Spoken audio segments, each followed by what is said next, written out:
এর আগে যারা ক্ষমতায় ছিলেন তারা সমস্যাকে কখনো কেয়ার করতেন না এবং তারা সমস্যার কথা বললে সেটাকে উড়িয়ে দিতেন। আমরা এখন মন্ত্রীদের মুখ থেকে সেরকম কথা শুনতে চাই না। কিন্তু এখনও যদি কেউ বলে না না গ্রামে কোনো লোডশেডিং হচ্ছে না, তাহলে আমরা মনে করবো এটা খুবই দুঃখজনক। যে এইভাবে বলাটা ঠিক না, মানুষের দুর্দশাকে উপহাস করা ঠিক না, দুর্দশাটাকে উড়িয়ে দেওয়াটাও ঠিক না। আমরা চাইবো যে সরকারের পক্ষ থেকে এইটুকু বলা হোক যে লোডশেডিং হচ্ছে, জনগণের দুর্ভোগ হচ্ছে, কিন্তু আমরা এই মুহূর্তে এর চেয়ে বেশি কিছু করতে পারছি না, আমাদের সময় লাগবে। অন্তত দুর্বলতাটা স্বীকার করা কিন্তু কোনো দুর্বলতার স্বীকার করা দুর্বলতা নয়, বরঞ্চ দুর্বলতাটাকে জিয়ে রাখাটাই দুর্বলতা।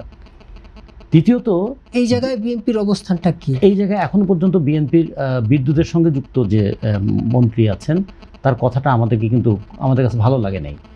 তিনি কিন্তু বলতে পারতেন, আমাদের আশা বলতে পারতেন যে আমাদের তথ্য অনুযায়ী এত জায়গায় লোডশেডিং হচ্ছে, গ্যাসের সংকটটা তীব্র, জ্বালানি তেল মোটামুটি আছে, কিন্তু আমাদের এই গ্যাস দিয়ে যেহেতু বিদ্যুতের 55 থেকে 60% উৎপাদন হয়,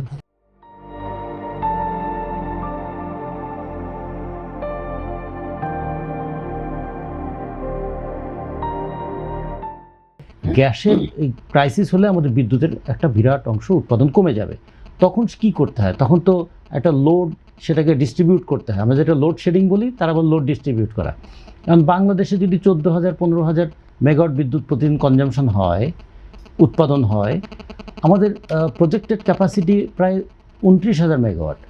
এই যে অতিরিক্ত বিদ্যুৎ উৎপাদনের জন্য কেন্দ্র তৈরি করে রেখেছিল আগের সরকার, তার জন্য আমাদের কখনো ক্যাপাসিটি চার্জের টাকা দিতে হয়, সেটার বোঝাটা জনগণের উপর চাপিয়ে বসে। অনেক বসে কুইক রেন্টালদের টাকা দিতে হচ্ছে প্রতি বছর, এবং এটা প্রতি বছর যেটা দেওয়া হয় এটা মানে এটার পরিমাণ হিউজ, 16, 17, 18,000 কোটি টাকার উপরে এই টাকাটা চলে যায়।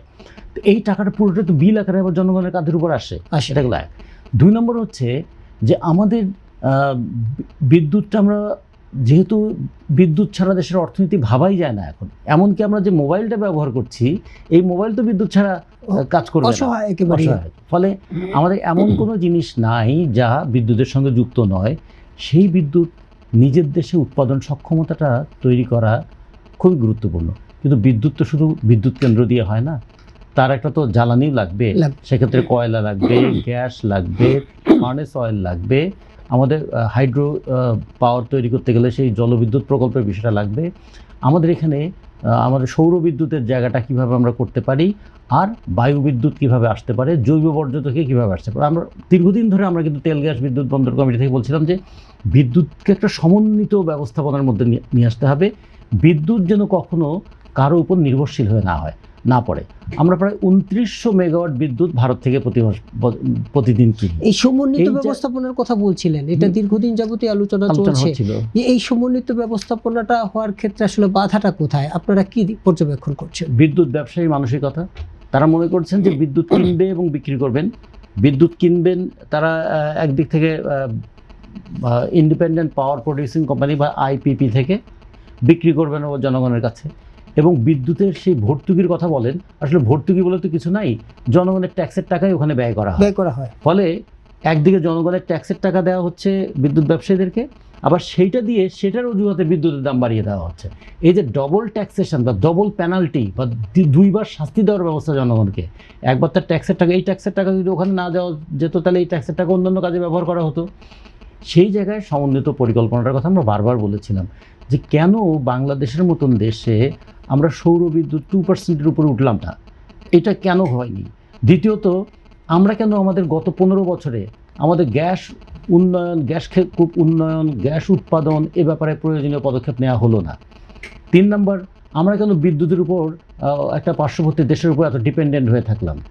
4 নম্বর, আমরা যে কয়লাভিত্তিক বিদ্যুৎ প্রকল্পগুলো চালু করলাম, তার কয়লা নিয়মিত সরবরাহের গ্যারান্টিটা কী? রামপাল বিদ্যুৎ কেন্দ্র নিয়ে আমরা বারবার কথা বলেছি এবং এটা নিয়ে আমরা কত আন্দোলন করেছি, আমাদের কত গালিগালাজ সহ্য করতে হয়েছে।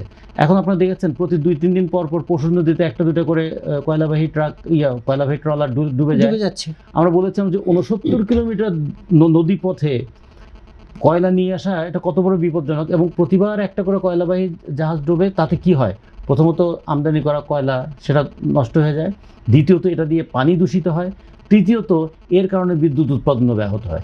এগুলো আমরা বারবার বলেছি, কিন্তু এগুলো কেউ কখনো শোনে নেই। তাদের কাছে সাময়িক মুনাফাটাই বড়, বিদ্যুতের দাম বাড়িয়ে টাকা নেওয়াটাই বড়, আর বিদ্যুৎ কেন্দ্র উৎপাদন করার নামে সরকারের টাকা অপচয় করাটাই বড় ছিল। আমরা মনে করি বর্তমান সরকারের সেই পথ থেকে সরে আসা উচিত।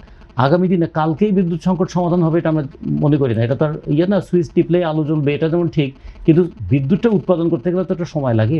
সেই ক্ষেত্রে আমরা মনে করি সরকারের সেই পদক্ষেপগুলো নেওয়া উচিত। আমাদের অতীত আন্দোলনের অভিজ্ঞতাটা আমরা দিয়ে তাকে সহযোগিতা করতে পারি, এটা যেমন ঠিক। কিন্তু আর একটা জিনিস তাদের কাছে প্রত্যাশা করতে পারি, জনগণের যখন কষ্ট হবে, জনগণের কষ্টটাকে কখনো যেন উপেক্ষা করা না হয়।